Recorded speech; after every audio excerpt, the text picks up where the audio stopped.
Olá, turma! Vocês estão preparados para mais uma aula de ciências com a professora Edvânia Souza? Sim, que bom! Então, hoje vamos dar continuidade ao capítulo 16 do nosso livro didático, a utilização da energia térmica pelo ser humano. O conteúdo da nossa aula é a máquina a vapor e uma revolução na sociedade.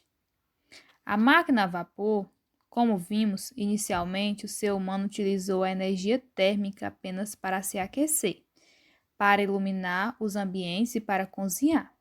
Ao expandir o uso da energia térmica para o funcionamento de outros tipos de máquinas, as máquinas a vapor ou motores a vapor, ele permitiu um novo direcionamento para a ciência, a transformação da energia térmica em energia cinética.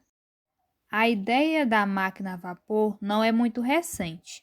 Já no século I, Herão de Alexandria, um importante cientista e matemático grego da antiguidade, havia criado a eolipila, uma máquina a vapor rudimentar que serviu de inspiração para a criação das máquinas que viriam a surgir no século XVIII, como veremos mais à frente.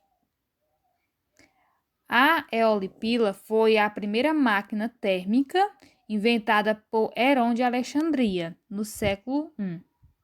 Somente no final do século XVII começaram a surgir as primeiras máquinas a vapor que teriam uso mais efetivo nas indústrias. Foi nesse período que o carvão mineral substituiu a madeira e passou a ser usado como fonte de energia para alimentar o fogo.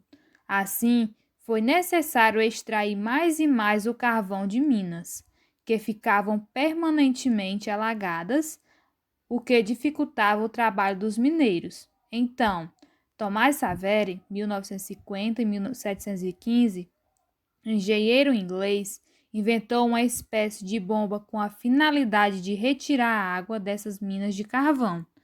Mas sua invenção, com o tempo, mostrou-se perigosa pelas frequentes explosões que esse invento causava.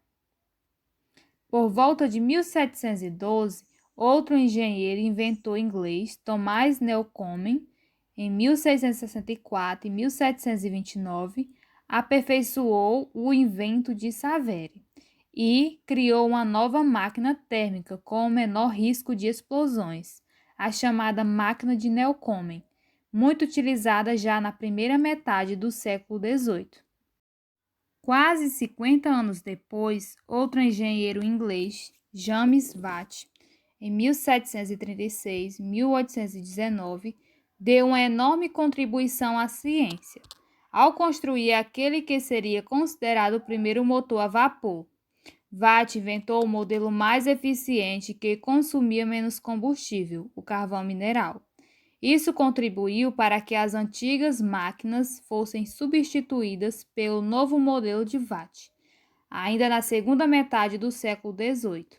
Com o tempo, o invento de Watt demonstrou que as máquinas a vapor poderiam movimentar outras máquinas e que substituiriam com excelência os moinhos de vento e as rodas de água, também muito usados na época para gerar energia. Em uma máquina a vapor, o calor gerado pela queima do carvão, energia térmica, transforma a água em vapor.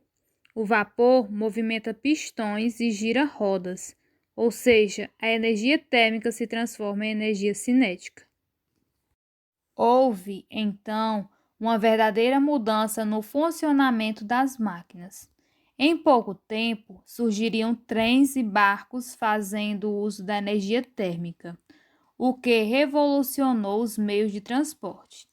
E o que antes era feito artesanalmente passou a ser fabricado com o auxílio de máquinas, aumentando a produção.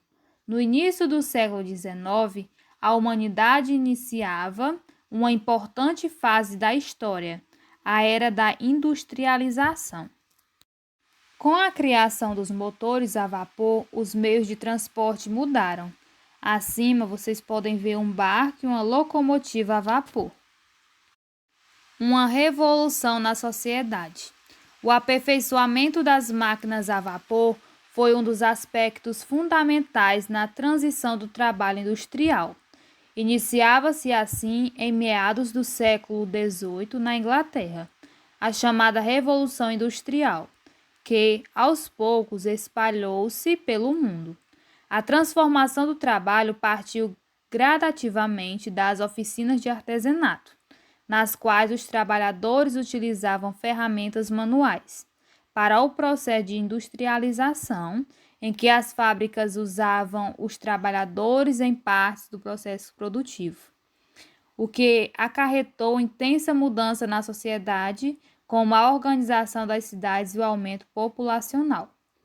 As novas máquinas possibilitaram a produção em grande escala e induziram a formação de uma nova classe de trabalhadores, os operários, que passaram a ter uma relação diferente com os meios de produção. Anteriormente, nas oficinas de artesanato, os trabalhadores acompanhavam todo o processo produtivo e, na maioria dos casos, eram também os proprietários das oficinas, pois a produção se dava em uma organização familiar. Por isso, a relação entre proprietário e empregado eram bem mais próximas. A gente pode ver aí o trem manual na imagem A, foi substituído pelo tear mecânico, que é a imagem B. Já nas fábricas ocorreu a divisão do trabalho. Os trabalhadores eram contratados para apenas uma tarefa na produção e não tinham conhecimento do processo por intenso. Isso desencadeou uma produção em série e, consequentemente, mais rapidez no processo produtivo. Bom, gente, a nossa aula vai ficando por aqui. Espero que vocês tenham gostado e compreendido o conteúdo. A atividade será disponibilizada no grupo de WhatsApp da turma. Beijão, fiquem com Deus.